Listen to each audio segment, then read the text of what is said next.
Oliver Anwar, welcome to the Meat Mafia podcast. We're excited to have you. You are a health and fitness coach and an entrepreneur, and we're really excited to dive into your story and talk a little bit about your health and fitness journey here. Harry, Brett, appreciate you having me on, guys. I'm excited for it today. Yeah, and we were saying before we hit record, first official guest from the UK, so we appreciate you coming on. Well, I had to do it for the UK guys, right? So glad to be the first. Do you have a flag in the background or anything that you could wave around a little bit? No, sadly not. I wish I did. If I knew, I would have got one, Thinking like Conor McGregor style, just wear it like a cape or something. That would be dope. Yeah, man, but we're excited that we were saying too before we a couple minutes ago how we connected off Twitter. I think you posted that this is going to be, I think you have room for like one more podcast, and we wanted to obviously jump on that opportunity because I think I probably first started following you in January of 2022 when I first got on Twitter, and we both personally like learned a lot from your content. We love how when you go to your website, you talk about the different problems that entrepreneurs face, whether it's like lack of optimal exercise, mental health, nutrition, sleep hygiene. So I think there's probably multiple different ways that we can go into this conversation. But I think as a starting point, I think it would be great to just learn a little bit more about your background, kind of what you do, what got you into the nutritional space, the coaching space. I think that would be a great starting point, man. Awesome. Yeah, for sure. So like Brett said, my name's Oliver and I'm a coach to entrepreneurs. And I first started getting into health and fitness as a young kid. So I played a good level of football, so soccer for you US guys in the UK. And I had dreams of becoming a professional as a young kid. I was training consistently. Sadly, I got to 16, 17 years old and I didn't make it and get a contract to a club. So for me, I was very disheartened at this point. My dream kind of got shattered at a young age. I then moved into college where I was surrounded by a lot of bigger, stronger rugby guys, the typical jocks. And I was this skinny footballing guy that had just had his dreams shattered. So I was kind of low on confidence. I was quite insecure. And I thought, man, I need to hit the gym now and put on some muscle. So I started getting into the gym. I dedicated myself from the age of 16, 17, and I made all the mistakes under the sun when it came to training, right? When it came to injuring myself, the wrong nutrition approaches. I didn't look after my recovery and things like that, which are essential for performance. And I kind of just learned the hard way through trial and error. After a while, I kind of started to learn the mistakes I made, did my own research, got some credible sources, and started getting better results. And people started to see the changes I was making with my body as I kind of got into my early 20s. And this is when I kind of springbokked into thinking, right, let's build a business out of this, because I'm getting a lot of inbound interest from people asking questions, inquiring about putting plans together for them and things like that.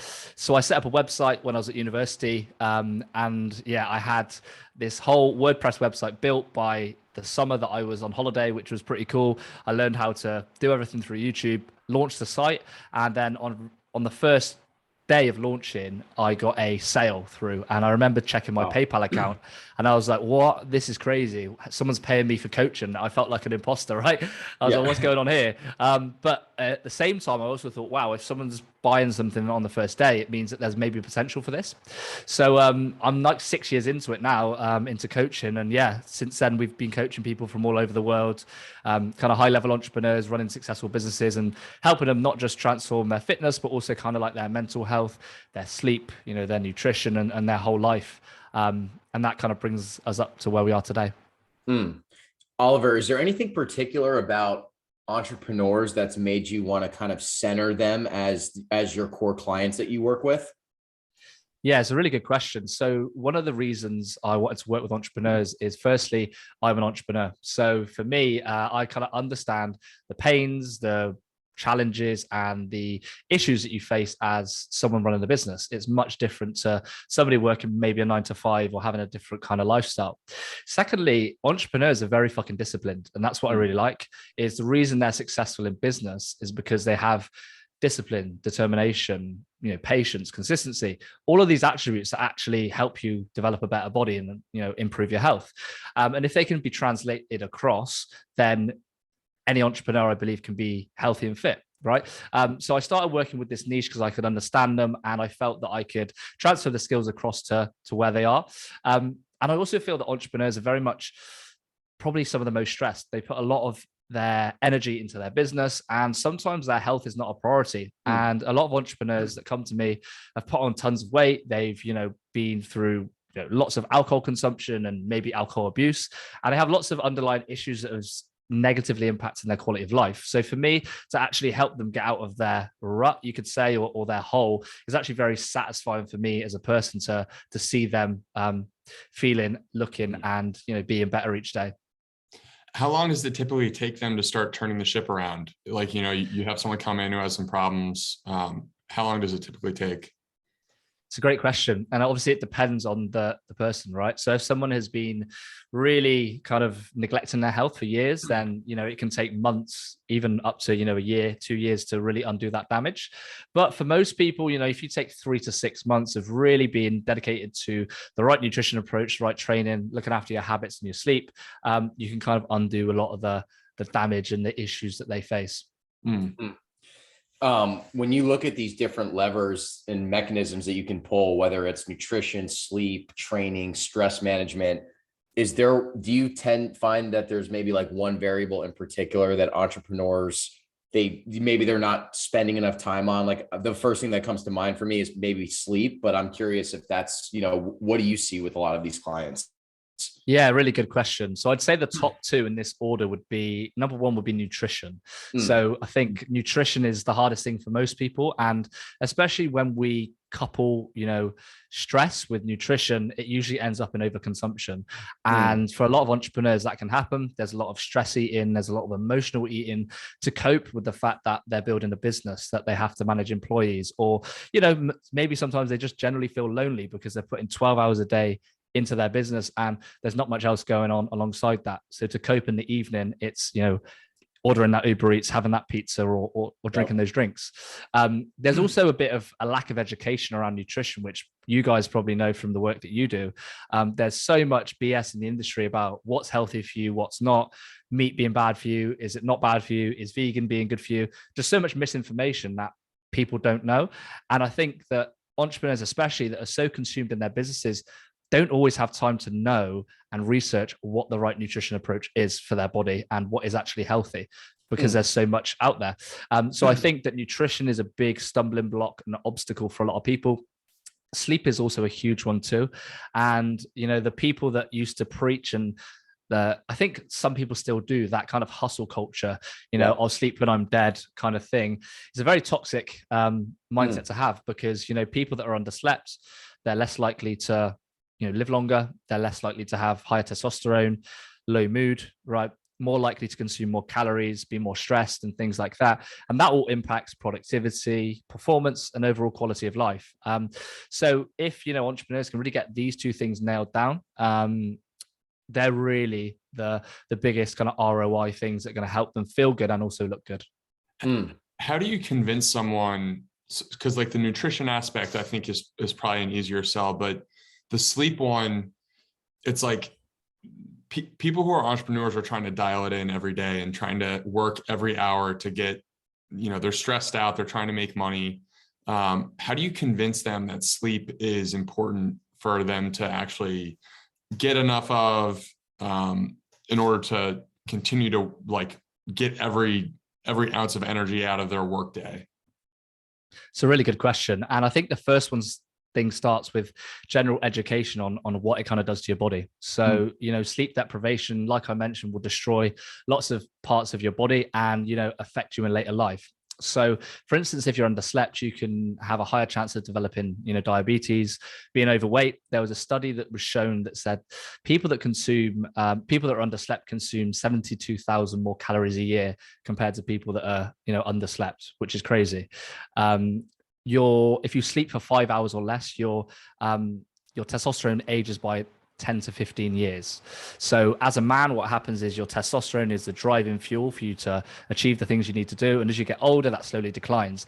Now, when you're underslept, like for 5 hours, that actually jumps up for 10 years. So if you're 25 years old and underslept, you could have the testosterone of a 35-year-old man.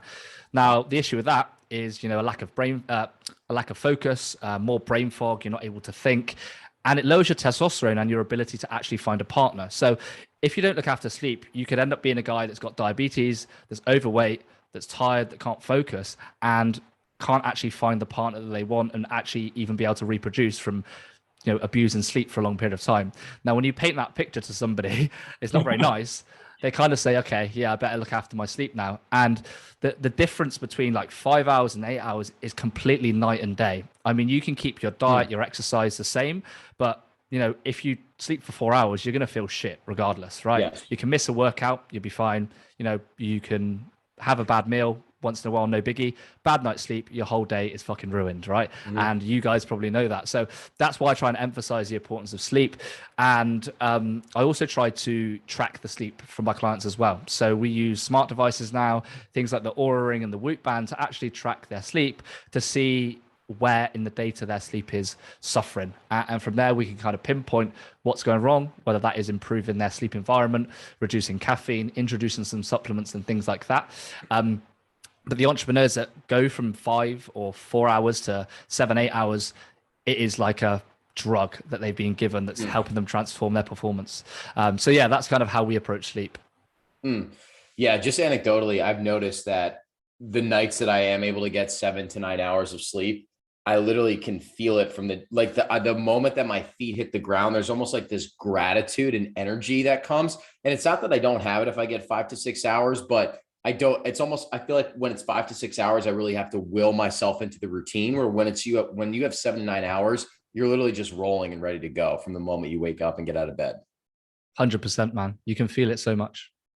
So you mentioned the Whoop and the Oura. So it sounds like you have a very data-driven approach. It's also a great way to keep your clients accountable, to make sure that they're actually getting that sleep, versus maybe they could be, lying a little bit or playing around with the numbers. With those other principles that you talked about, whether it's like nutrition, stress management, training, do you also have a data-driven approach there as well? Yeah, absolutely. So at the end of the day, what gets measured gets managed, right? So if you don't measure it, you don't manage it. The same in business. And I always say to my entrepreneurial clients, it's quite funny, they'll measure and they'll track, their sales, their leads, the revenue, the profits and things like that.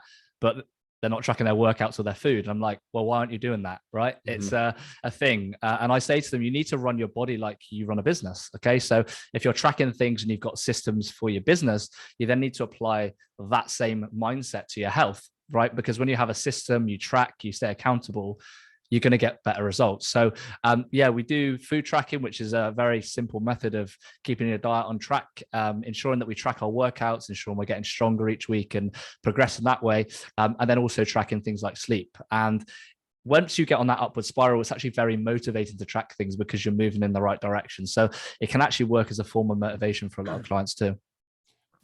Did you, you mentioned a food journal. Is that something that you use, or what's the methodology behind the food journal? Yeah, for sure. So the way we focus on that on our programs is we use an app called MyFitnessPal, which you guys may have heard of. Yeah. And we just get clients to track their food based on the specific goals of calories and protein that they need to eat. Because really, if you've got a goal of dropping body fat, which is most people's goal, and you build in lean tissue, the two most important things are your calories and your protein. So if you can hit that target, that's going to, again, give you the highest ROI for the results that you want to get. And the good thing about food tracking, it keeps you accountable, but it also allows you to eat flexibly. So, a lot of our clients, they go out for social events, they travel internationally or domestically. So if they're at a hotel, they can actually still stay on track, not have to worry about meal prep. And as long as they stick to those two key principles, their protein and their calories, they can actually still drop the body fat, lose weight, and stay on track. So it's a much more sustainable way to approach a diet, instead of saying you have to eat chicken, broccoli, and rice and cottage cheese 6 days a week, right? Because that's not fun for anybody. Right. Yeah, we've relied on the food journal a lot, just in terms of kind of building up that intuition around eating. So when you do eat something that your body doesn't like, you're writing down, okay, like I'm starting to feel like crap. I didn't sleep as well. My energy dropped. And then you can diagnose, and you start to build out this self-diagnostic system internally, where it's like, okay, like, I'm working with Oliver, but I also am starting to understand some of this stuff myself. And that's really, I think, one of those tools that a lot of people can benefit from, just by trying it for like a week, you can get a lot of value out of it. 100% for sure. And I think it's not just about, like you said, it's not just about the food that you're consuming and the amount of calories, but it's how it's making you feel. And, everybody has different, biological needs, let's say, and everybody's different, right? It's bio-individuality. So for some people, they can consume whey and they can stomach that. Some people they can't. And, depending on your gut and that health that you have in your stomach will depend on kind of the foods that you can consume as well. So it's a good way to kind of see what works for you. Oliver, what is a typical day of eating look like for you that has helped you achieve the goals that you want? Really good question. So I don't actually do anything too special. So I keep a calorie controlled and high protein diet. So I'm a big fan of breakfast. I was doing intermittent fasting for a while. Now, there's actually research out there to show that intermittent fasting for high performers is not that optimal. Now, the reason being is because when you fast, your body relies on stress hormone. Now, as an entrepreneur or a high performer, you've got lots of stress in your life already. Okay. You're putting out fires in the business. You're having to manage employees, go through rounds of investment. Fasting is probably not a good idea to add to the stress hormone because you've really got enough stress in your life. So it's a good idea as a high performer or an entrepreneur to have breakfast in the morning. So that's something that I like to do. So I tend to have like a whole wheat bagel with some eggs and some chicken sausages or something like that. A high protein with a bit of carbs. Then in the afternoon, so sort of around lunchtime, I like to have some kind of mince with kind of like fajita mix in a little taco wrap with some form of like healthy fat, so like avocado and things like that before I go and train. I'll then probably have a post-workout meal, which will focus mainly around kind of grilled chicken breast. It's very simple, but grilled chicken breast on a bed of like salad with some whole grain rice is very nice with kind of some sauce of my choice. So that's probably the three main meals. And then on top of that, I will probably have a couple of snacks throughout the day. So that'll be fruit. And then in the evening, I actually like to treat myself to some dark chocolate. So every night I have a bit of dark chocolate. The reason being is I think that every day you should eat something that you really enjoy. So for me, I like chocolate and I do it in the evening. And it just reinforces the fact that, this isn't a strict regime that you should hate, right? You should be doing the right things and eating healthy, but it's actually okay to have something like 20 grams or 40 grams of chocolate in the evening to kind of give you that sweet craving. Absolutely. No, that's great. And do you have a specific gram of protein that you're trying to hit every single day for yourself? Yeah, so I try roughly around kind of 170 to 180 grams of protein. Okay. So quite a high protein diet. But again, this helps me just stay full and obviously recover from my workouts and things like that. Yeah, it's pretty incredible the aversion that we have as a society to high protein, where like the way that you're talking about it, right? People respond so well to it. It keeps you full, it keeps you satiated. You're eating maybe 2 to 3 big meals a day and you feel incredible. And it's like almost every day you look in the mirror, your aesthetics look better, you feel better. It's incredible. Yeah, absolutely. And if you look at especially the typical Western diet, right? People probably don't even get 50 grams of protein a day, right? No. Maybe 30 or 40. Okay. It's crazy how protein deficient people are. And it's no wonder people are getting obese and, getting overweight because they're just eating carbs and fats all day that are not satiating, not keeping them full, and their calorie amount is just going through the roof. Have you seen with the clients that you work with, have you seen a correlation between their health improving and their businesses improving in terms of financial performance or other success metrics that they're using? Yeah, absolutely. With some clients, especially clients that are, let's say, kind of starting out, they've definitely seen a big change. So people that are new in business, they're finding they're definitely getting more hours in the day to increase their revenue. So they're able to be more productive, they're able to sleep better, make better decisions, and that's actually scaling their business. For a lot of other guys that are already got successful businesses, what they're finding is other areas of their life are very much improving. So for instance, we worked with a guy who was a COO of a big education company, and his life was going great, his business was going great, but he was struggling with kind of like having time for his kids and his family and things like that. And he was actually able to, because he was more productive and had more energy, have a better relationship with his kids, better relationship with his wife and things like that because he was healthier. So yeah, there definitely can be a correlation at times, but there's also an impact on other areas of their life too, such as like the social part and things like that. Do you have any recommendations for entrepreneurs or clients that are maybe trying to clean up their diet or cut out alcohol, but they're still trying to maybe network and negotiate? And, I know happy hours are part of the culture and things like that. Do you have any just general recommendations there with the clients that you work with? Yeah, for sure. So I think number one is just keeping accountable with your food. So trying to stick to solid meals, 3 solid meals a day with a decent amount of protein in every meal. So if you can have like meat, fish, eggs with those meals, that's going to keep you satiated. That's going to keep you full.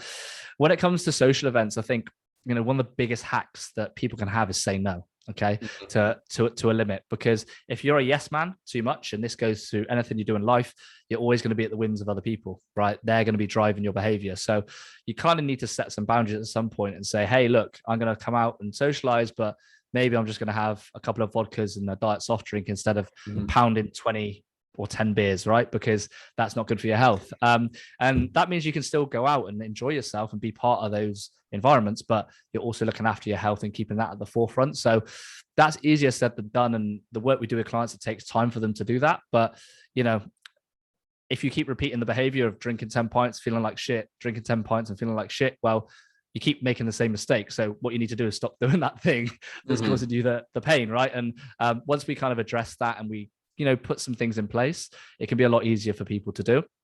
I would also say that when it comes to food and eating out, just try and again focus on kind of a double portion of meat or a double portion of protein, because a lot of the places you go out to eat, let's say you go to a Chipotle or you go to a restaurant, they probably give you a small amount of meat and loads of carbs, lots of fat. So just order an extra chicken breast, right? Or ask for an extra patty of meat. That could be really useful to ensure you've got enough protein and you can stay satiated. I've also found too, and you touched on this, like if I know I'm going to go out to an event or a dinner or something where I know I might be tempted by food that's not great, I'll literally just try and cook something higher in protein, whether it's like some ground beef or some chicken thighs or some eggs, something that's going to fill me up before I go out. So that way I'm not really tempted to dive into some of the bad stuff that's out there. Yeah, that's a really good hack, to try and cook yourself a high protein breakfast and lunch before you then go out for dinner. And that's also going to give you some leeway then to have, a more carb and, fat based dinner. Yeah. Are you a big advocate too with your clients? Do you like them to try and cook the majority of their meals? Or are you more so just saying, look, you're busy, you might go out to eat a good portion of the time. I'd rather you just stick to your protein requirements that we talked about. How do you feel about that? Yeah, really good question. So for most of the time, I say to my clients, if you can cook from home, that's a priority. Reason being, what goes into the food, which oils are going in there, the portions. It's so much easier to stay on track when you're healthy. Of course, there are going to be times where you kind of go out to eat. You just have to be careful that when you go out to eat, you don't adopt the mindset of, okay, this is fuck it mode, right? Because a lot of people do that. They're like, okay, I'm going out to dinner now. Fuck it, I'm going to have dessert. I'm going to have few pints. Oh no, I've ruined my diet. Oh, I'm going out tomorrow, I'm going to do the same thing. If you can obviously take the things that I spoke about of portioning your food, ensuring that you save some calories to do that, and you're very mindful of the other bits that are going into the food, then it's absolutely not a problem to eat out. But again, I think the key thing is just to really be mindful and to not have that all or nothing mindset for consuming food when you go out. Oliver, what's your philosophy around a weight room regimen? We haven't really touched on that too much. How many times a week are you sending your clients to the gym, and what sort of things are you having them do? Yeah, really good question. So we like to get clients lifted on our programs around 3 to 5 days a week. And the main focus that we have is resistance training. Now, the reason being is resistance training builds muscle. I always say, right, your diet is for burning fat, your workout is for building muscle, your sleep is for your recovery, right? And that's the way you should focus on things, because once you focus on weight training with a good diet, many people can actually build muscle whilst dropping body fat. And this is called a body recomposition, which is really useful. So muscle is one of those things that is one of the biggest anti-aging hacks as well. If you've got more muscle on your frame, you've got less chance of being sick. You're less likely to kind of break a bone when you kind of fall over because you've got stronger muscles. You're going to have better posture. You're going to be more confident. Your body is generally going to be more resilient. And if you think about it from the analogy of an elastic band, so think of your body as an elastic band. Now, when you don't have much muscle, you're a bit of a weak rubber band, okay? You can be pulled apart quite easily from sicknesses, things like COVID, whatever it is, stress, because you don't have this solid resilience on your body. And that's what muscle is. Now, when you build more muscle, you're much more anti-fragile. You're going to have less chance of getting sick. You're going to be less chance of feeling stressed and being able to cope because you've built up this resilience within your body. So muscle is great, and it also makes you age better. It makes you look better, makes you live longer. So muscle is a big thing we try to build with our clients on the program. So resistance training is the main part of it. I think one of the things that you tweeted that I thought was really interesting and spot on, I think you said that it's better to train 4 days a week than 6 days a week. Can you expand on that a little bit? Yeah, really good point. So a lot of people think like more is better when it comes to training. Now, 4 days a week is probably better for most people than training 6 days a week. The reason being is because most people can't stick to 6 days a week for, a year, right? They can't stick to 6 days a week for a long time. And a lot of entrepreneurs, especially, they have this mindset of, I'm going to train as hard as I can, because most entrepreneurs are very obsessive in their nature. Because they're successful in business, it causes obsession. So they're also obsessed when it comes to training. So they go all or nothing training every single day, and they just get burned out, right? Your body needs time to recover. It needs time to rest and recuperate. So actually only doing 4 intense sessions a week is going to give you less time in the gym, which means you've got more time for business and things like that. But it's also going to make you more consistent because it's much more sustainable for you. Your body is also going to recover a lot better. You're going to be able to use those other days for active recovery, stretching, and just making sure that you're feeling good as well. So I really do think that 4 days a week is probably better than 6. And is that similar to how you lift too, like 4 really good workouts per week?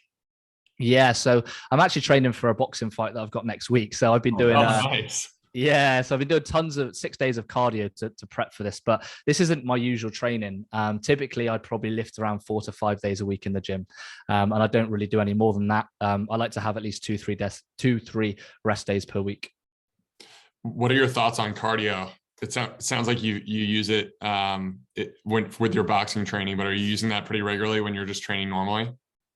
Yeah, good question. So with my clients, what we like to do is, like I mentioned, the focus of what we do is on weight training and your diet, because once you focus on these 2 things, you're going to drop body fat and build muscle. Now, cardio is great for your health. So I like to incorporate lots of walking with my clients, because when you're weight training, the intensity of what you're doing is up here. Okay. Now, if you match that with a very intense cardio, what's going to happen is your central nervous system and your body is going to be overtrained because you're doing too much intensity for your body. And again, this is where people give up, they get injured, and negative things happen. So if you can have an intense weight training program there and a low intensity form of cardio like walking, that's like the yin and yang and the perfect balance, because the walking is going to allow you to burn the extra calories. It's great for your health, but it'll also improve your posture, remove the lactic acid from your body, and actually make you feel really good. If you're a stressed out entrepreneur that spends most of his day sat at a desk, going out for a walk for 20 minutes outside in nature is going to do a world of good for you. Like, it's going to transform your day. So we like to incorporate cardio, lots of walking. We also do kind of running for other clients and things like that, but mainly the focus we have is walking. I love that you said walking, because I'm a huge proponent of that. I think like if you can go from like 10,000 steps is what everyone says basically, but if you can go from 10,000 to 15,000, I think it brings you, like, I find it like therapeutic, meditative. I do some of my best thinking when I'm walking, like whether it's business related, personal life, like it just kind of flushes everything out. And also, as you said, like low intensity cardio as you're lifting heavy is a perfect balance to that whole routine. So I love that. Yeah, you made a great point there about kind of the mental reset, because sometimes I find that when I've got problems in business or you're overthinking things, you're stuck there and you can't think, and you're like, oh, how do I solve this problem? You go for a 20-minute walk and you solve the problem. And it's because you're getting out into a different environment, you're out of your head, and you're thinking differently. So I definitely think that that's a big strong point when it comes to walking. Yeah, I think most people simply just don't move enough, right? And they kind of use it as an excuse. Oh, I smashed it in the gym for an hour and a half today. And then they're just like horizontal the rest of the day. They're on Netflix, or they're just sitting down at their desk. And it's like, no, you still need to be moving more. So I love what you just said. Like, even just kind of rewiring like a recovery or a rest day to still going outside and getting 10 to 15,000 steps a day. So, it gets that fresh blood moving. And from a creativity standpoint, I think the 3 of us can agree, some of your best ideas come from when you're on a walk outside, just like stimulated in nature. 100%. Yeah, you nailed it. How do you think about, do you like a morning training session versus an afternoon training session? Do you have a preference of one or the other? Really good question. So I personally like to train in the afternoon. The way that I work is I'm very productive in the morning as soon as I wake up. And then throughout the day, my kind of willpower and productivity diminishes. So I find that an afternoon workout works really well for me and my typical schedule. Now, for a lot of the clients we work with, they like to work out in the morning. So morning workouts can be great, especially for entrepreneurs. The reason being is because it can actually have lots of mental benefits. So firstly, it knocks out one of the hardest things in the day first thing. So once you've kind of eaten the frog, as people have said before, you kind of feel amazing. You're like, right, I'm ready to kill the day. Yep. Secondly, you're kind of getting it done before your workday gets busy. If you're an entrepreneur that's running a business, you've probably got tons of shit to do, and things are going to be thrown your way throughout the course of the day as well, right? Things happen, fires need to be put out. So if you kind of miss the workout in the morning, you might miss it for the whole day, depending on your day. So getting it done in the morning is a really good strategy. And the third thing, there's actually research out there to show that people that work out in the morning are smarter later in the day. So they did a study, I forgot where it was, but they took kind of two or three groups of people.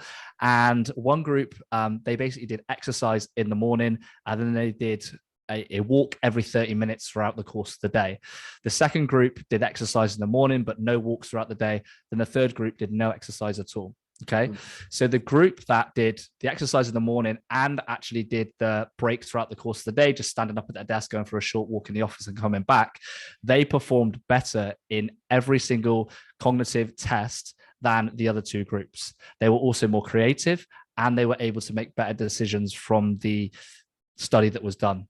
So it kind of shows that if you can spike, some exercise in the morning, it could increase the brain's ability to perform better later in the day. So if you want to be making better decisions as an entrepreneur, or you kind of want to be more productive, it makes sense to hit a workout in the morning if you can squeeze it in. Do you have any other hacks that you can think of that you use on some of your clients that maybe fall outside of the box of sort of standard way of thinking? Yeah, some things. It's a tough one, actually. Let me think. I'm not sure that I actually can think of one off the top of my head. Might have to come back for that. Do you have like a hill you would die on in terms of some core belief of yours that maybe is a little bit more controversial? Oh, yeah, for sure. So I think weight training is definitely more important than cardio, for sure. And I'll die on that hill. Because people need muscle. Muscle is important. And when you look at the mainstream, or just generally people in general, they just don't have as much muscle as they need. And like I said, this is going to have such a big impact on the way you feel, the way you move, health going forward, longevity, anti-fragility, and things like that. And don't get me wrong, cardio is important, but people spend so much time running, doing tons of cardio, they haven't built up any muscle, and they wonder why they're getting sick in older age. They're breaking bones and things like that. They don't have enough lean tissue on their body, which is, again, an anti-aging formula. I feel like that's particularly true with women in general as well. There's like this aversion or fear of lifting heavy, like they're going to get too bulky or something like that. And you see, it's like they're at chronic cardio on the treadmill. And, weight training, just from a metabolism standpoint, body fat percentage, et cetera, it's like the best thing that you can be doing, even as a woman. Absolutely. I think I tweeted this out not too long ago. I said, ladies, weight training doesn't make you bulky. Weight training makes you sexy, right? It's true. Yeah. Because you see a girl that's been to the gym and lifted. She's got a nice toned body, right? Nice curves on her. She looks great, man. And I think a lot of girls will see like her IFBB Pro female bodybuilder that's been on steroids and be like, I don't want to look like her. It's like, well, you're not pumping yourself for the hormones every day, right? So you're not going to look like that. And that's another thing, right? Testosterone is one of the biggest drivers of muscle building. So men typically have 15 times more testosterone than women. So if you're thinking you're going to be bulky like a man, you need 15 times more of the tests that they have. So you're definitely not getting big anytime soon, because most guys struggle with getting big. So you're not going to get big, right? You're going to be fine. Absolutely.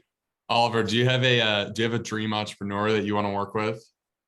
A dream entrepreneur. Oh, this is a great question. I did actually have somebody that I would love to work with. I forgot who it was, but I was thinking about this the other day, and I can't think of the name off the top of my head.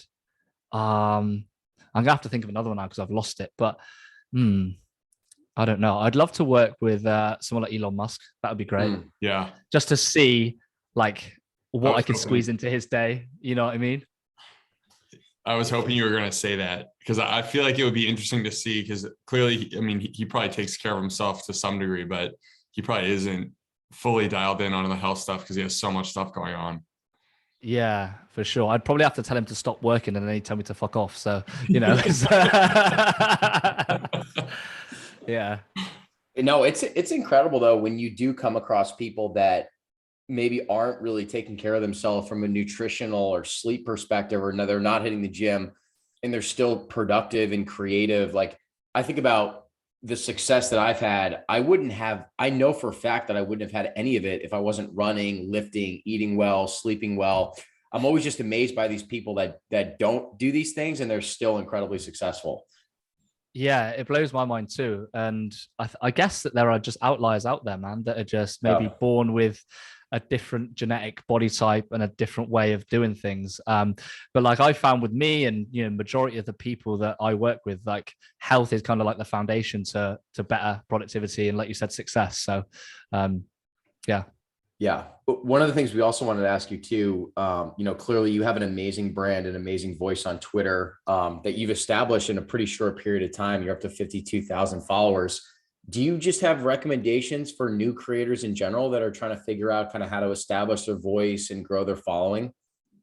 Yeah, really good question. So I think starting out, you should definitely take advice from people that are starting out as well. So, or when you speak to someone, they're talking from a perspective of going from zero to whatever it is. So I think the first thing you want to focus on is just have a kind of specific amount of topics that you speak about. So, you know, for me, when I started out, it was fitness, nutrition, training, and I just kind of rotated those three things and I tweeted about those things consistently.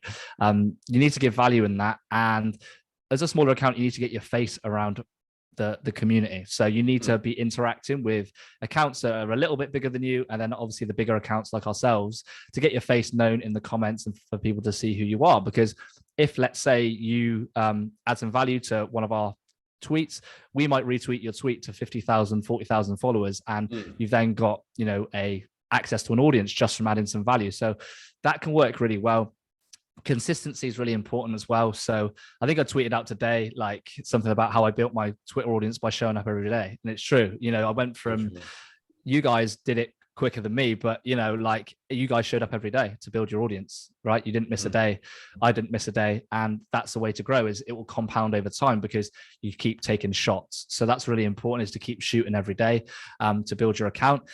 Also, a really good tip, and this is actually a golden nugget from Zuby.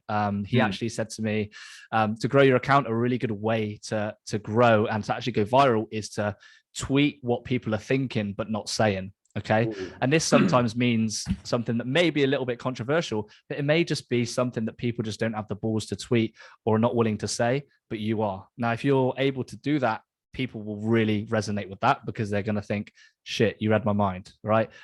Or I wanted to say that, but I'm not allowed to, right? So if you can kind of get into that, that can be good. And yeah, just kind of stay consistent with those things. I think that's really important. And, you know, network with other people on your level, use their audiences to kind of grow. And I think that you'll do fine for sure. Awesome. Oliver, where's the best place for people to find you? Is Twitter the best way for people to get in touch with you and learn more about what you're up to? Yeah, for sure. So you can follow me on Twitter, the Oliver Anwar. I'm also on Instagram, which I don't really use for business. It's mainly just to share my kind of travels and what I'm doing. So that's the same tag, the Oliver Anwar. And you can find me on YouTube as well. I'm building out my YouTube channel and my podcast this year too. So that is Oliver Anwar Health on YouTube. Beautiful. Well, we will link to all that in the show notes, man. But this has been an amazing conversation. Really appreciate everything you're doing, all the content that you're putting out. Like I mentioned, you know, we've been following you since January and have learned a ton from all your knowledge and insights. So just appreciate everything that you're doing. And hopefully we can link up in person for a steak at some point as well, whether that's in London or the US. For sure, man. Thank you. And I appreciate both of you having me on, guys. And you got a great podcast here. So excited to see it grow. Appreciate it, man. Thanks, brother. Cheers.